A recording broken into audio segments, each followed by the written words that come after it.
E se a morte, aquela parede de tijolos inevitável no fim da estrada, fosse tipo apenas uma ilusão de ótica? Nossa, isso já começa de um jeito bem intenso. Eu sei que é forte, mas pensa bem. Durante séculos, a humanidade construiu essa imagem muito clara e até aterrorizante na mente, né? Com certeza. Aquela ideia de que a gente caminha pela estrada da existência E, de repente, bate de frente com um fim absoluto. Fim da linha, as luzes se apagam, fim da história. é o que a maioria de nós aprendeu a temer. Exato. Só que o material que a gente vai analisar hoje defende exatamente o oposto. Ele diz que a morte simplesmente não existe. É uma virada de chave gigantesca. Total. O que a gente chama de fim absoluto seria só a biologia parando de funcionar. Enquanto a consciência, ou o que o texto chama de essência, segue em frente, intacta e operando sobre uma perspectiva totalmente nova. E o impacto de uma premissa como essa, sabe, exige uma reavaliação completa de como a gente interpreta a realidade. Não é só uma historinha para confortar. De jeito nenhum. Não estamos lidando aqui com uma crença desenhada para oferecer um conforto poético no momento de luto. As anotações que a gente está dissecando abordam essa continuidade como um mecanismo natural, Inescapável. tipo as leis da física mesmo. Exato. A gente observa uma folha cair da árvore, né? Ela se decompõe no solo, vira nutriente, e a gente aceita isso como um ciclo lógico da matéria. Ninguém chora pela folha que virou adubo. Pois é. Contudo, quando o assunto é a continuidade da própria consciência após a falha do maquinário biológico, a narrativa comum trava. A gente paralisa. O texto propõe destravar essa limitação. Ele trata a essência humana com a mesma naturalidade que a física trata a conservação de energia. Bom, o objetivo da nossa investigação hoje é mergulhar fundo nesse documento. Ele é curto, mas carrega uma densidade filosófica, assim, imensa. Muito densa mesmo. O foco central dessas fontes é justamente a natureza dessa tal essência humana e a continuidade ininterrupta do existir. A missão dessa nossa análise é desconstruir essa compreensão linear de vida e morte. E guiar quem nos acompanha por uma mudança radical de paradigma sobre o tempo e o além. Certo, vamos desvendar isso. Como exatamente o material que a gente tem em mãos separa a matéria física bruta daquilo que o texto define como essência? Porque, essa linha entre corpo e mente sempre foi um campo de batalha filosófico. E as fontes estabelecem essa fronteira de uma maneira bem incisiva, focando primeiro naquilo que efetivamente tem um prazo de validade. O corpo. Isso. O documento afirma categoricamente que o que se decompõe é única e exclusivamente o corpo físico. O coração para de bater, as sinapses neurológicas cessam. A matéria orgânica entra em colapso e volta para o ecossistema. Exatamente. O pulo do gato aqui é a recusa em aceitar que o fim do hardware significa a aniquilação do software. Adorei essa comparação, hardware e software. O material argumenta que o encerramento das funções corporais provoca apenas e eu vou citar as palavras exatas aqui, transformação em nossa maneira de ser. Transformação na maneira de ser. Uau! A vida não é interrompida, ela passa a fluir sob uma outra perspectiva de essência. E o detalhe que realmente aprofunda essa discussão é uma ressalva do próprio texto. Eles dizem que essa perspectiva da essência ainda está em estudos. Cara, essa admissão no texto me fez parar tudo. Eu tive que reler a página algumas vezes quando vi isso. É bem inusitado, né? Muito. E para tentar visualizar melhor essa mecânica de transformação, antes mesmo de entrar nessa questão do estudo, eu formulei uma analogia. Opa, adoro suas analogias, manda. Pensa nos estados físicos da água. Imagina um cubo de gelo. Sólido, denso, ocupando um espaço muito bem definido ali. Certo. Esse gelo representa o corpo físico. Exato. Se a gente colocar essa pedra de gelo numa panela no fogo, a estrutura sólida derrete, vira líquido e, com o calor contínuo, evapora. Perfeito. Para alguém olhando de longe, o gelo deixou de existir. Aquela forma sólida desapareceu do mundo visível. Mas a essência, as moléculas de H2O, jamais foram aniquiladas. Elas só mudaram de estado vibracional, passaram para o gasoso. Isso. A aparência mudou drasticamente. O peso aparente não é mais o mesmo, mas a identidade química tá lá, inalterada. Achei fantástica essa imagem. Agora, voltando àquela ressalva do texto. Como essa menção de que a perspectiva da essência ainda está em estudos afeta a certeza inicial de que a morte não existe. Parece meio contraditório no começo, né? Sim, parece haver um contraste gigante entre uma afirmação tão absoluta e uma postura de investigação tão aberta. O que é fascinante aqui é justamente a união dessas duas posturas que, historicamente, costumam andar separadas. Como assim? Pensa bem, na maioria das literaturas que abordam a superação da morte, o tom predominante é super dogmático. Ah, verdade. Aquela coisa de revelação divina. Exato, há uma revelação inquestionável, entregue de cima para baixo, que exige que a gente aceite tudo sem margem para dúvidas. Sem questionar nada. Mas o material que a gente está analisando subverte essa tradição. Ao unir uma afirmação filosófica absoluta sobre a inexistência da morte, com humildade científica de declarar que o estado de essência ainda está em estudos, o texto muda tudo. Ele tira aquele peso intocável. Tira o peso místico e intocável do pós-morte. A continuidade da vida deixa de ser um milagre insondável. E passa a ser tratada como um fenômeno natural. Regido por leis que a humanidade ainda está mapeando. Trazendo de volta para a analogia da água, é como dizer, olha, a gente já tem a prova de que o gelo vira vapor e não desaparece. Mas a ciência ainda está desenvolvendo os instrumentos para medir como essa nuvem de gás se comporta na atmosfera. Perfeito, é exatamente isso. E a aplicação dessa lógica altera fundamentalmente a relação humana com o desconhecido. Porque tira o medo da equação, né? Tira o terror do fim.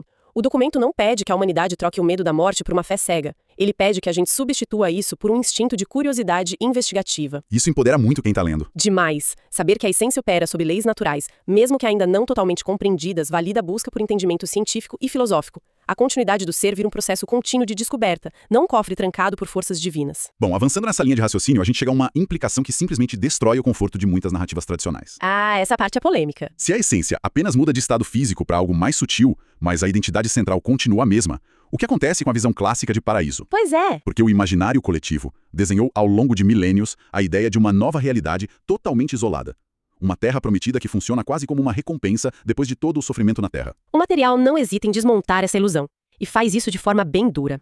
Há um alerta explícito nas fontes, instruindo a não criar expectativas irreais. É um choque de realidade. O aviso é claro: não se deve esperar que, após deixar o invólucro material, exista o que a gente chama de outra vida. O texto encerra qualquer ambiguidade com uma frase categórica. Qual é a frase mesmo? Não, a vida é a mesma. Nossa. A ideia de que o evento biológico da morte atua como um portal purificador é completamente descartada. A vida flui numa linha contínua, ignorando aquela fronteira artificial que a gente criou entre o mundo material e o suposto mundo espiritual. Que é onde a coisa fica realmente interessante. Esse trecho joga um balde de água fria numa expectativa que é, no fundo, uma grande muleta psicológica para muita gente. Uma muleta gigantesca. Porque a arte, a ficção e diversas tradições tratam a passagem para o além como um botão de reinicialização cósmica, sabe? O famoso reset. Isso. A promessa subentendida sempre foi de que, ao cruzar a linha de chegada da vida física, um reset mágico acontece. As dores da alma somem, os traumas de infância são apagados, os defeitos evaporam. E instantaneamente surge um ser de luz. Um ser purinho, pacífico, flutuando sem preocupações. Mas o que essas anotações propõem é o oposto absoluto. Depois da decomposição orgânica, a gente continua sendo exatamente quem já somos hoje, sem adições, sem atalhos mágicos. Para visualizar o peso dessa continuidade sem filtros, a gente pode pensar no corpo físico como uma pesada e complexa armadura de mergulho. Uma armadura de mergulho. Gostei. Continua. Imagina que uma pessoa passa 80 anos caminhando no fundo do oceano com essa armadura pesada. Dentro do traje, essa pessoa tem medos, preconceitos, sabedorias, ressentimentos, alegrias. Ela carrega tudo isso lá dentro. O momento da transição física, o que a gente chama de morte, é simplesmente o ato de remover a armadura. A pessoa não se torna magicamente mais inteligente, mais bondosa ou mais resolvida psicologicamente só porque tirou o traje. Ela apenas se vê livre do peso do metal. Exatamente. A consciência que guiou a armadura por décadas é o único veículo que segue adiante. Se a mente cultiva a raiva constante, a remoção do corpo físico não cura essa raiva. Ela vai junto. O cenário que se forma na mente agora é quase sufocante. Pensa numa consciência que está profundamente ancorada em vícios emocionais, tipo o ressentimento ou uma ansiedade crônica. É assustador. Essa mente perde o corpo biológico, perde as cordas vocais para expressar raiva, perde o cérebro físico que processava os picos de cortisol, mas a matriz desse comportamento, a essência, permanece intacta. Deve ser um estado de dissonância brutal. E a eliminação dessa fronteira mágica entre o aqui e o lá força um confronto direto com a nossa própria bagagem existencial. Não tem escapatória. Não há uma alfândega celestial para confiscar as falhas de caráter antes da entrada num novo plano.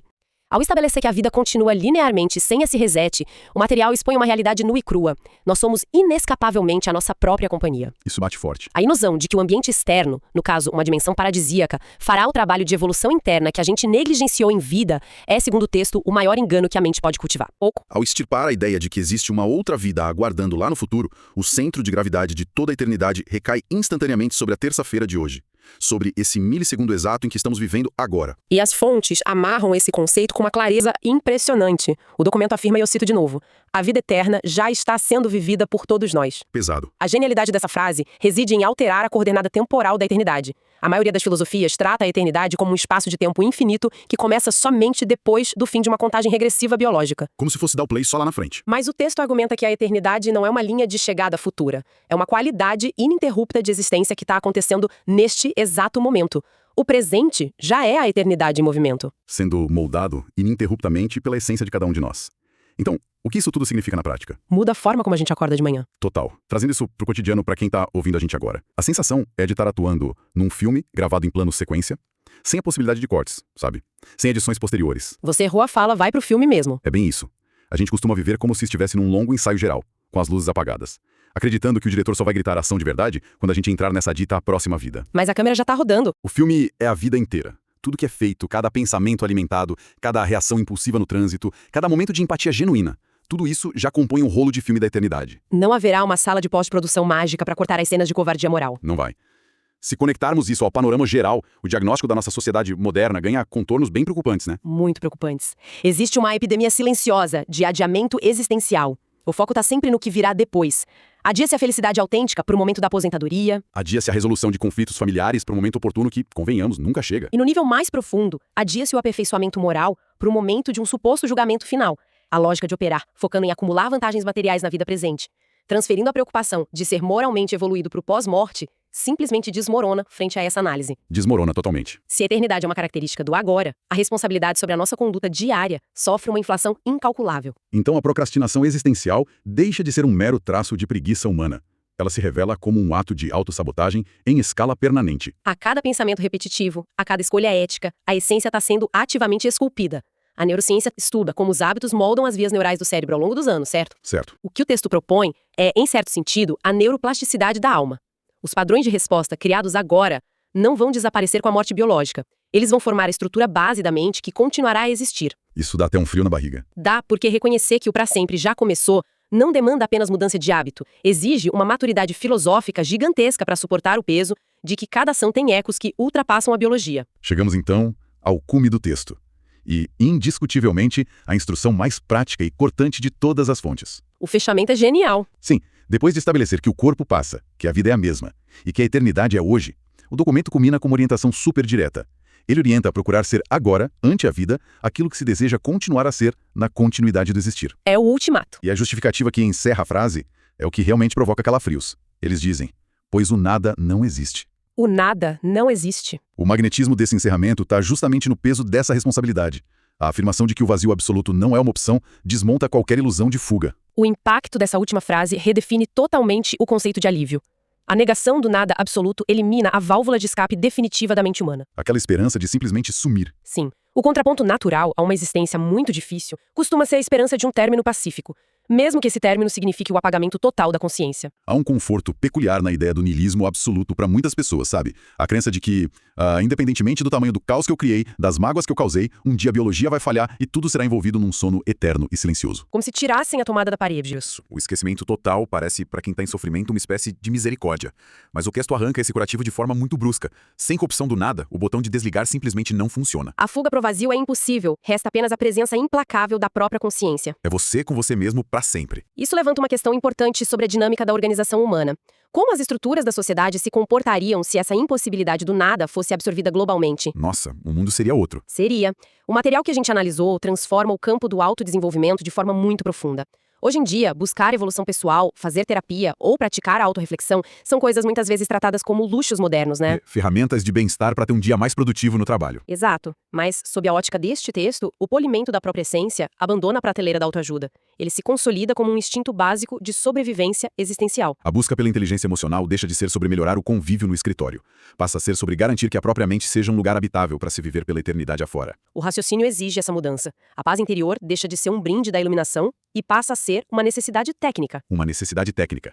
Gostei disso. Para quem deseja experimentar a paz num estado desprovido de matéria, a única alternativa é aprender a fabricar e sustentar essa paz hoje, diante das frustrações e injustiças do momento presente. Não tem como terceirizar isso. De jeito nenhum. O texto fomenta um questionamento crítico sobre as motivações da gente. A vigilância sobre o próprio caráter não é estimulada pelo medo de punições externas ou, figuras divinas. É pura lógica. Lógica pura. Cada indivíduo será inevitavelmente engolido pelas próprias construções psicológicas, sem a opção de pedir a conta e ir embora. Bom, reorganizando as peças desse complexo quebra-cabeça que a gente investigou hoje. A nossa análise iniciou implodindo a famosa parede de tijolos da morte. A gente entendeu que o encerramento orgânico diz respeito única e exclusivamente à matéria. A armadura de mergulho que fica para trás. Isso, enquanto a essência sobe à superfície. Depois, desmontamos o grande mito cultural do botão de reinício, aquela ideia reconfortante de que um novo plano de existência ia consertar magicamente os nossos defeitos. O que não acontece, a vida é a mesma. E por fim desembocamos na premissa simultaneamente libertadora e esmagadora de que a eternidade não está agendada para o fim dos tempos. Ela já começou. O cronômetro está rodando e a arquitetura do que seremos no futuro está sendo levantada por nós mesmos na trivialidade do dia a dia. Bloqueando qualquer saída em direção ao vazio. O valor prático dessa desconstrução gigantesca para quem acompanha a nossa análise é transformar a rotina imediatamente. A visão contida no texto age como um filtro novo sobre os eventos mais comuns. Os atritos banais, os pequenos ataques de vaidade, as grandes escolhas morais. Tudo ganha um peso diferente. Sim, quando o véu que separa o agora do depois é removido e a gente percebe que a existência é um fluxo irrevogável, postergar a própria maturidade perde completamente o sentido. Fica irracional adiar. Cultivar um ressentimento por anos a fio não é mais só um problema emocional terreno. É a decisão consciente de transformar a própria mente num ambiente tóxico do qual não vai haver escapatória física. O documento não discute a morte, muito pelo contrário. Ele entrega um manual de instruções. Um exigente manual de instruções sobre a responsabilidade integral da vida. A autorreflexão exigida é o ato final de assumir a autoria sobre o próprio ser. Para encerrar o nosso mergulho de hoje, a intenção é deixar no ar uma provocação, sabe? Sempre bom deixar a mente trabalhando depois. Algo para continuar ecoando nos pensamentos de quem está ouvindo. A gente desmascarou a ideia do fim como uma grande ilusão de ótica e estabelecemos que a essência que mudamos hoje é a que viaja sem prazo de validade. Exato. Diante disso, e sabendo que a transformação do caráter depende inteiramente do nosso esforço contínuo, a grande pergunta que fica é: quais emoções não processadas, vícios invisíveis e partes sombrias do seu eu atual estão sendo, neste exato momento, cuidadosamente embalados na bagagem que vai acompanhar a gente para o resto da eternidade?